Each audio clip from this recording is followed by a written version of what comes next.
এটি ভালোভাবে চলেনি যে ইরান ৪ মাস আগের চেয়ে এখন অনেক বেশি শক্তিশালী। ভেবে দেখুন, তাদের নৌবাহিনী নেই, তাদের কোনো কিছু নেই। তারা বলছে তারা শক্তিশালী, তারা একটি চুক্তি করার জন্য মরিয়া হয়ে আছে, তারা আমাদের অনেক কিছু দিচ্ছে। এটা গত ৪৭ বছর সময়কালে করা উচিত ছিল, যে সময়টা সন্ত্রাসের রাজত্ব চালাচ্ছে তারা। আসসালামু আলাইকুম বন্ধুরা, আশা করি সবাই সুস্থ আছেন। বন্ধুরা, সামরিক অঙ্গনে একটি স্টেটমেন্ট বর্তমানে প্রচন্ড আলোচনা তৈরি করেছে। ৪ মাস পূর্বে যুক্তরাষ্ট্র হামলা করার পূর্বে ইরান যতটা না শক্তিশালী ছিল, হামলার পর আজকে ইরান তার থেকে বেশি শক্তিশালী, এমন কথা বলছেন বিভিন্ন সামরিক বিশেষজ্ঞরা।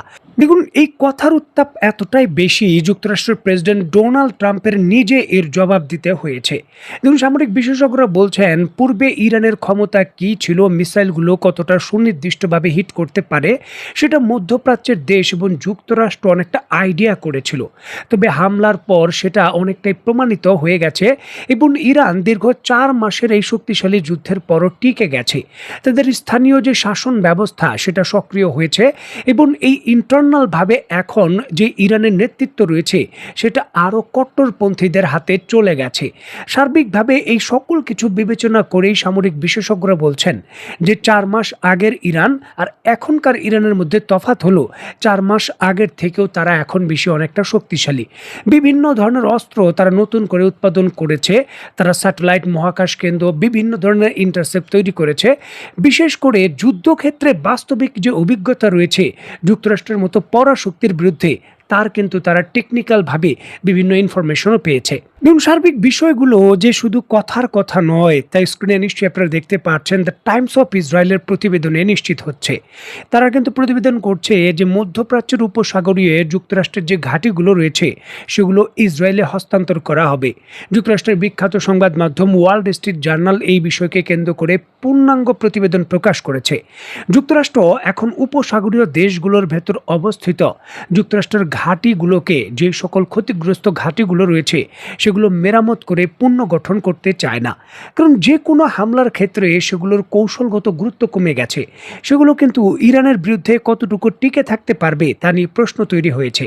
আর এই জন্যই উপসাগরীয় দেশ, বিশেষ করে সৌদি আরব এবং কুয়েতের মতো যে দেশ রয়েছে, এই সকল দেশ থেকে ঘাঁটিগুলোকে স্থানান্তর করতে চায় যুক্তরাষ্ট্র ইসরায়েলের ভেতর, যার জন্য বর্তমানে ব্যাপক প্রস্তুতি চলছে।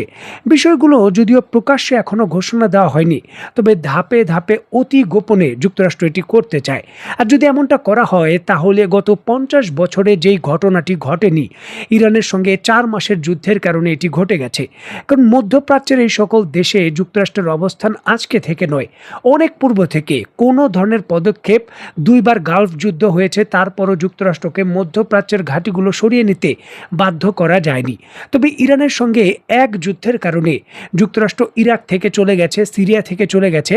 এখন এই উপসাগরীয় দেশ থেকেও তাদের ঘাঁটিগুলো হস্তান্তর করে তারা ইসরায়েলে চলে যাবে, এমনটা শোনা যাচ্ছে।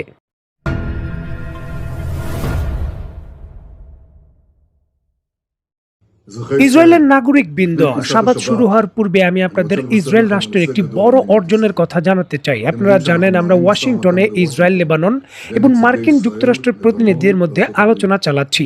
এটি একটি দীর্ঘস্থায়ী আলোচনা ছিল এবং আজ তা ফলপ্রসূ হয়েছে। সবচেয়ে গুরুত্বপূর্ণ বিষয়টি হলো, প্রথমত ইসরায়েল দক্ষিণ লেবাননের নিরাপত্তা বলয়ে তার অবস্থান বজায় রাখবে। এটি একটি বড় অর্জন এবং আমরা এটি ততক্ষণ পর্যন্ত বজায় রাখব যতক্ষণ না হিজবুল্লাহ নিরস্ত্র হচ্ছে এবং যতক্ষণ না ইসরায়েল রাষ্ট্রের জন্য কোনো বিপদ বহাল থাকছে।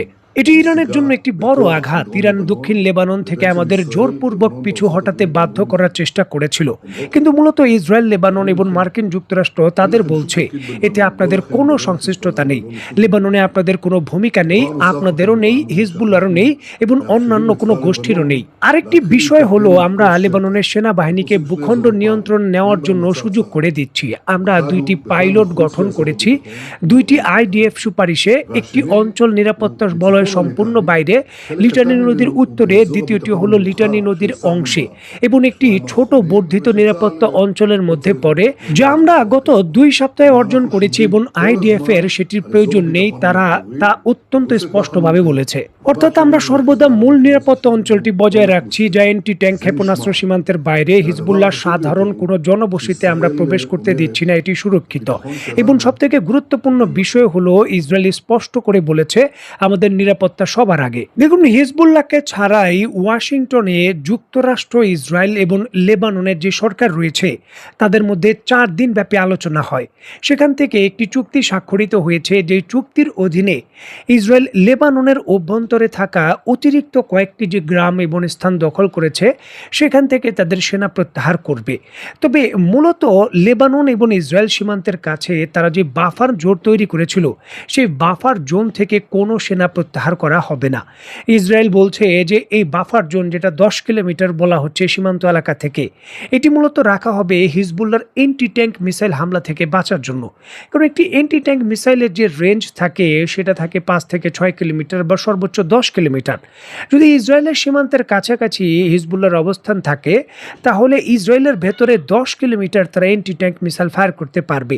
আর এই জন্যই কিন্তু সীমান্ত এলাকায় এই যে বাফার জোন রয়েছে সেটা ইসরায়েল ছাড়বে না।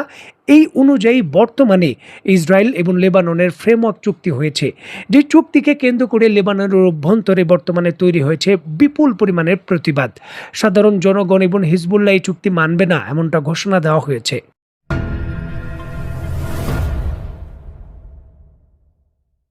স্ক্রিনে বর্তমানে আপনারা যে দৃশ্যটি দেখছেন, এটি লেবাননের অভ্যন্তরীণ দৃশ্য।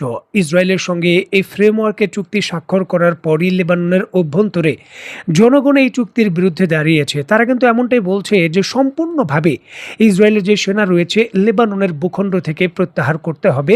এটিই কিন্তু ইরানের সঙ্গে যুক্তরাষ্ট্রের যে চুক্তি ছিল তার অন্যতম শর্ত, যেটা ইসরায়েল এখন মানবে না। ইসরায়েলের পক্ষ থেকে বলা হচ্ছে যে বাফার জোনের 10 কিলোমিটারের বাইরে যে অতিরিক্ত কিছু কিছু স্থান দখল করা হয়েছে সেটি তারা ছেড়ে দেবে, এবং এই ফ্রেমওয়ার্কের চুক্তিতে সরাসরি এগ্রি করে ফেলেছে লেবাননের সরকার। এখন বিষয়টা হচ্ছে, এই ইস্যুগুলোকে কেন্দ্র করে লেবাননের সরকার যখন ইসরায়েলের সঙ্গে এটি এগ্রি করেছে, এখন ইরান এর বাইরে গিয়ে কতটুকু শক্তিশালী পদক্ষেপ নেবে সেটিও দেখার বিষয়। যদি হিজবুল্লাহ এই চুক্তি না মেনে তার হামলা অব্যাহত রাখে এবং ইসরায়েল পাল্টা হামলা শুরু করে, তখন বিষয়টা হয়তো ভিন্ন দিকে যাবে।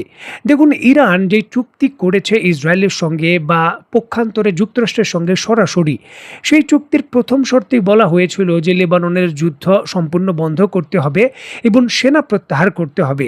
ইরানের যিনি পররাষ্ট্রমন্ত্রী রয়েছেন, মাত্র কয়েকদিন পূর্বেও তার স্টেটমেন্টে স্পষ্ট করেছিলেন লেবানন থেকে অবশ্যই ইসরায়েলের সকল সেনা প্রত্যাহার করতে হবে। প্রশ্ন হলো যে এখন লেবাননের সরকারই যখন এগ্রি করছে যে ইসরায়েলের সৈন্য থাকতে পারবে, তখন ইরানের কৌশল আসলে কি হতে পারে? যদিও পূর্ব থেকেই লেবাননের সরকার এবং হিজবুল্লাহর মধ্যে নানান ইস্যুকে কেন্দ্র করে উত্তেজনা চলছিল। যখন হিজবুল্লাহকে নিরস্ত্র করার বিষয়ে এই লেবাননের সরকার এগ্রি করেছিল, প্রশ্নটা এমনটাও রয়েছে যে এই লেবাননের সরকার বা লেবাননের সামরিক বাহিনী হিজবুল্লাহ ব্যতীত ইসরায়েলকে কতটুকু প্রতিহত করতে পারবে সেটিও প্রশ্নবিদ্ধ বিষয়। দেখার বিষয়ে যে এই চূড়ান্তভাবে যে ফ্রেমওয়ার্কের চুক্তি, যেটা যুক্তরাষ্ট্রের মধ্যস্থতায় লেবানন সরকার এবং ইসরায়েলের মধ্যে হয়েছে, সেটা কতক্ষণ টিকে বা আদৌ টিকতে পারে কিনা। তো বন্ধুরা, আজকের মতো বিদায়। নতুন কোনো ভিডিও নিয়ে আবার দেখা হবে। সেই পর্যন্ত সবাই ভালো থাকবেন, সুস্থ থাকবেন এবং বাংলাদেশকে ভালোবাসবেন। আল্লাহ হাফেজ।